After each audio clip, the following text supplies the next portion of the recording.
পূর্ণ রাষ্ট্রীয় মর্যাদায় দিল্লিতে সম্পন্ন হয়েছে। আগামীকাল প্রধানমন্ত্রীর আকাশবাণীতে মন কি বাত। রাজ্য মন্ত্রিসভার সদস্যদের কোনো অনুষ্ঠানে যোগ দেওয়ার ক্ষেত্রে বিশেষ সতর্ক হওয়ার নির্দেশ দেওয়া হয়েছে। রাজ্য সরকার জঙ্গি দমনে আরও সক্রিয় হলে তারা এখানে ঘাঁটি গেড়ে থাকতে পারত না বলে বিজেপির রাজ্য সভাপতি মন্তব্য করেছেন। বাঁকুড়ার মুকুটমণিপুরে বন দপ্তরের পাতা ফাঁদে জিনাত নামের বাঘিনীটি পা দিয়েছে। তবে ঘুমপাড়ানি গুলি তার শরীরে লেগেছে কিনা তা এখনও জানা যায়নি। ইস্টবেঙ্গল ও হায়দ্রাবাদ এফসির মধ্যে আইএসএল ফুটবল ম্যাচটি ১-১ গোলে শেষ হয়েছে। বিজয় হাজারে ট্রফি ক্রিকেটে বাংলা বরোদাকে ৭ উইকেটে হারিয়ে দিয়েছে। আসছি বিস্তারিত খবরে। প্রাক্তন প্রধানমন্ত্রী ডক্টর মনমোহন সিংয়ের শেষকৃত্য আজ নতুন দিল্লির নিগমবোধ ঘাটে পূর্ণ রাষ্ট্রীয় মর্যাদায় সম্পন্ন হয়েছে।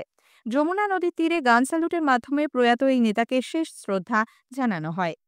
উপস্থিত ছিলেন রাষ্ট্রপতি দ্রৌপদী মুর্মু, প্রধানমন্ত্রী নরেন্দ্র মোদী, প্রতিরক্ষামন্ত্রী রাজনাথ সিং, স্বরাষ্ট্রমন্ত্রী অমিত শাহ, মরিশাসের বিদেশমন্ত্রী জনঞ্জয় রামফুল, ভুটানের রাজা জিগমে খেসর নামগেল ওয়াংচুক সহ বহু বিশিষ্ট ব্যক্তি। লোকসভার বিরোধী দলনেতা রাহুল গান্ধী, কংগ্রেস সভাপতি মল্লিকার্জুন খার্গে, দলীয় নেত্রী সোনিয়া গান্ধী, প্রিয়াঙ্কা গান্ধী সহ বিশিষ্ট কংগ্রেস নেতৃবর্গ সেখানে উপস্থিত ছিলেন। তৃণমূল কংগ্রেসের পক্ষে ছিলেন লোকসভার নেতা সুদীপ বন্দ্যোপাধ্যায় এবং রাজ্যের আইনমন্ত্রী মলয় ঘটক। শিখ ধর্মের রীতি মেনে চন্দনকাঠে অন্ত্যেষ্টিক্রিয়া সম্পন্ন হয়। প্রধানমন্ত্রী নরেন্দ্র মোদী আগামীকাল আকাশবাণীতে মন কি বাত অনুষ্ঠানে তাঁর চিন্তাভাবনা দেশ বিদেশের মানুষের সঙ্গে ভাগ করে নেবেন। এটি হবে মাসিক এই বেতার অনুষ্ঠানের ১১৭তম পর্ব। আকাশবাণী ও দূরদর্শনের সম্পূর্ণ নেটওয়ার্ক, এআইআর নিউজ ওয়েবসাইট এবং নিউজ অন এআইআর মোবাইল অ্যাপে অনুষ্ঠানটি সম্প্রচারিত হবে। পাশাপাশি AIR news, DD news, PMO এবং তথ্য ও সম্প্রচার মন্ত্রকের ইউটিউব চ্যানেলেও শোনা যাবে মন কি বাত। হিন্দিতে সম্প্রচারের অব্যবহিত পরেই আঞ্চলিক ভাষায় অনুষ্ঠানটি সম্প্রচারিত হবে। রাজ্য মন্ত্রিসভার সদস্যদের কোনো অনুষ্ঠানে যোগ দেওয়ার ক্ষেত্রে বিশেষ সতর্ক হওয়ার নির্দেশ দেওয়া হয়েছে। কোথায় কোন অনুষ্ঠানে যাচ্ছেন সব মন্ত্রীদের তা আগাম মুখ্যমন্ত্রীর দপ্তরে জানাতে হবে। জানা গেছে, সম্প্রতি রাজ্য মন্ত্রিসভার বৈঠকেই মুখ্যমন্ত্রী স্বয়ং সতীর্থদের এই মর্মে নির্দেশ দেন। সব দিক খতিয়ে দেখে মুখ্যমন্ত্রীর দপ্তর থেকে অনুষ্ঠানে যাওয়ার ব্যাপারে অনুমোদন দেওয়া হবে। আগামী বছরের শুরু থেকেই এই নির্দেশ মন্ত্রীদের কঠোরভাবে মেনে চলতে হবে বলে জানানো হয়েছে। তৃণমূল কংগ্রেসের সর্বভারতীয় সাধারণ সম্পাদক অভিষেক বন্দ্যোপাধ্যায়ের নাম করে হুমকি কাণ্ডের প্রেক্ষিতে কলকাতার এমএলএ হস্টেলের সুরক্ষা ব্যবস্থাকে আরও মজবুত করা হচ্ছে।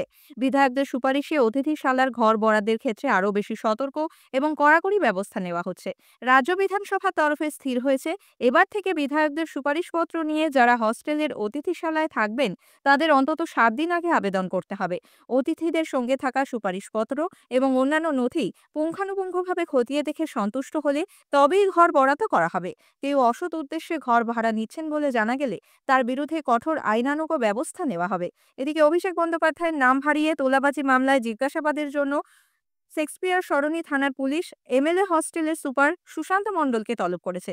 কিভাবে অভিযুক্ত বিজেপি বিধায়কের নাম করে ঘর ভাড়া নিলেন তাও খতিয়ে দেখা হচ্ছে। অন্যদিকে এই ঘটনায় কোচবিহারের বিজেপি বিধায়ক নিখিল রঞ্জন দেকেও তলব করা হয়েছে। আগামী ৩ দিনের মধ্যে থানায় হাজির হতে বলা হয়েছে তাকে। রাজ্য সরকার জঙ্গি দমনে সক্রিয় হলে তারা এখানে ঘাঁটি গেড়ে থাকতে পারত না বলে বিজেপির রাজ্য সভাপতি সুকান্ত মজুমদার মন্তব্য করেছেন। উত্তর ২৪ পরগনার খড়দায় শ্রী মজুমদার বলেন, রাজ্যে একের পর এক জেলা থেকে জঙ্গি ধরা পড়ছে, পুলিশ তাদের ধরতে ব্যর্থ। রাজ্য সরকার জমি না দেওয়ায় বাংলাদেশ সীমান্তের বহু এলাকায় বেড়া দেওয়া যায়নি। তবে সার্বিকভাবে অনুপ্রবেশ বন্ধ করা যাচ্ছে না বলে শ্রী মজুমদার অভিযোগ করেন। উগ্রপন্থীদের যেভাবে কার্যকলাপ পশ্চিমবঙ্গে বাড়ছে, প্রতি জেলায় জেলায় তো এবার জঙ্গি সাথী প্রকল্প শুরু হয়েছে মনে হচ্ছে। এই অ্যাক্টিভনেস যদি জঙ্গি ধরার ক্ষেত্রে থাকতো না, এই তৎপরতা পশ্চিমবঙ্গ পুলিশে যদি জঙ্গি ধরার ক্ষেত্রে থাকতো, তাহলে পশ্চিমবঙ্গে এই অবস্থা হতো না। চোরাপথে দেশে ফিরে যাওয়ার আগে বাগদাদ থানার পুলিশ গতকাল দুলাল শেখ ও পারুল বেগম নামে ২ বাংলাদেশিকে গ্রেপ্তার করেছে। এদের বাড়ি বাংলাদেশের বাগেরহাট জেলায়। মাস ৬ আগে তারা কাজের খোঁজে ভারতে এসেছিল। বনগাঁ মহকুমা আদালত আজ তাদের ১৪ দিনের জেল হেফাজতে পাঠিয়েছে। পাসপোর্ট নিয়ে জালিয়াতি রুখতে কলকাতা পুলিশ আরও কঠোর ব্যবস্থা নিচ্ছে। পুলিশ কমিশনার মনোজ শর্মা আজ সাংবাদিকদের বলেন, পাসপোর্ট হাতে দেওয়ার আগে থানার ওসি এবং আইসিদের আবশ্যিকভাবে নোডাল আধিকারিকের সঙ্গে কথা বলতে হবে। আবেদনপত্র যাচাইয়ের সময় অপরাধ ও জন্ম তারিখ সংক্রান্ত তথ্য সংগ্রহ করতে হবে। পুলিশের ভূমিকা খাতায় কলমে নথিভুক্ত করতেও বলা হয়েছে বলে তিনি উল্লেখ করেন। কলকাতায় বহিরাগতদের উপর নজর রাখা হচ্ছে বলেও পুলিশ কমিশনার জানান। স্থানীয় সংবাদ শুনছেন আকাশবাণী কলকাতা কেন্দ্র থেকে। এখন বিজ্ঞাপন। আলু চাষে প্রধান শত্রু নাভি ধসা। এর বিরুদ্ধে দীর্ঘস্থায়ী সুরক্ষা মানে চাই সঠিক সময়ে বাইরের ইনফিনিটো। আলু লাগানো 40 থেকে 45 দিনের মধ্যে অবশ্যই ইনফিনিটো প্রয়োগ করুন এবং নিশ্চিন্তে থাকুন। ফিরে আসছি স্থানীয় সংবাদে।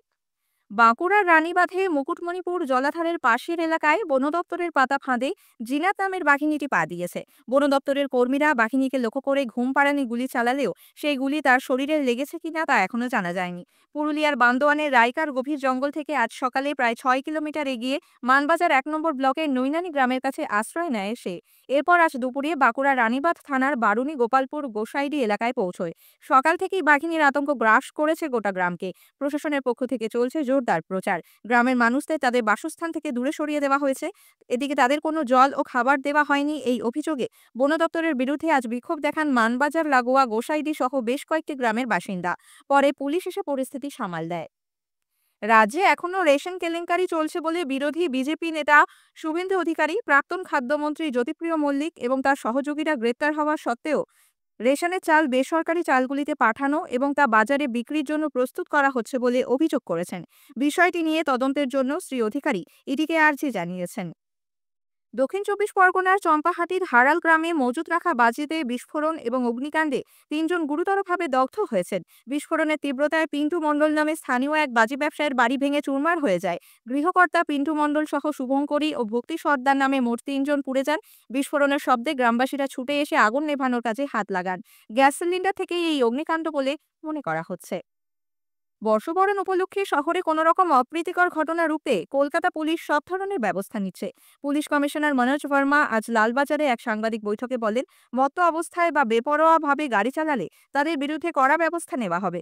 শ্লীলতাহানি বা মহিলাদের সঙ্গে অভব্য আচরণের বিষয়ে নজরদারির জন্য পার্ক স্ট্রিট, আলিপুর চিড়িয়াখানা, ভিক্টোরিয়া মেমোরিয়াল সহ বিভিন্ন এলাকায় সাদা পোশাকের পুলিশ মোতায়েন থাকবে। পাশাপাশি অপরাধ দমন শাখার দলও নজরদারি চালাবে। অসুস্থ, বয়স্ক বা অ্যাম্বুলেন্স চলাচলের ক্ষেত্রে যাতে কোনো অসুবিধা না হয় সেদিকেও পুলিশের নজর থাকবে। 31শে ডিসেম্বর ও 1লা জানুয়ারি শহরের বিভিন্ন জায়গায় মোতায়েন থাকবে 4,000 পুলিশ কর্মী।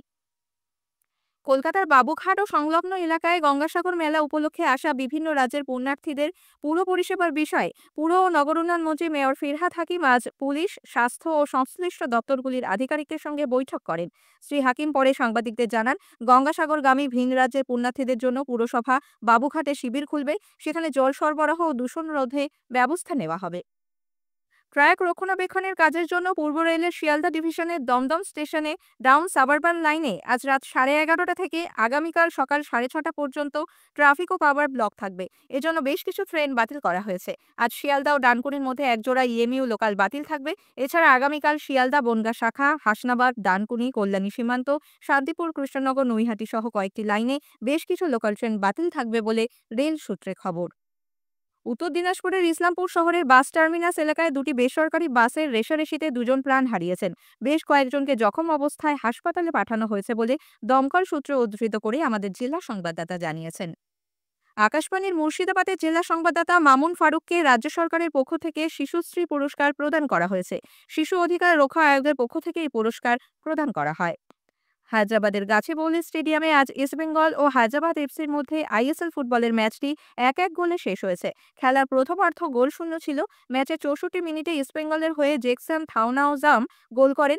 90 মিনিটে হায়দ্রাবাদের হয়ে গোল পরিশোধ করেন মনোজ মোহাম্মদ। সেকেন্দ্রাবাদের জিমখানা গ্রাউন্ডে আজ বিজয় হাজারে ট্রফি ক্রিকেটের গ্রুপ পর্বের ম্যাচে বাংলা বরোদাকে 7 উইকেটে হারিয়ে দিয়েছে। বাংলা টসে জিতে বরোদাকে ব্যাট করতে পাঠায়। বরোদা 48 ওভার 5 বলে 228 রানে অল আউট হয়ে যায়। জবাবে ব্যাট করতে নেমে বাংলা 3 উইকেট হারিয়ে 7 ওভার বাকি থাকতেই লক্ষ্যে পৌঁছে যায়। শেষ করার আগে স্থানীয় সংবাদের বিশেষ কিছু অংশ আরও একবার। প্রাক্তন প্রধানমন্ত্রী ডক্টর মনমোহন সিংয়ের শেষকৃত্য পূর্ণ রাষ্ট্রীয় মর্যাদায় দিল্লিতে সম্পন্ন হয়েছে। আগামীকাল প্রধানমন্ত্রীর আকাশবাণীতে মন কি বাত। স্থানীয় সংবাদ শেষ হলো।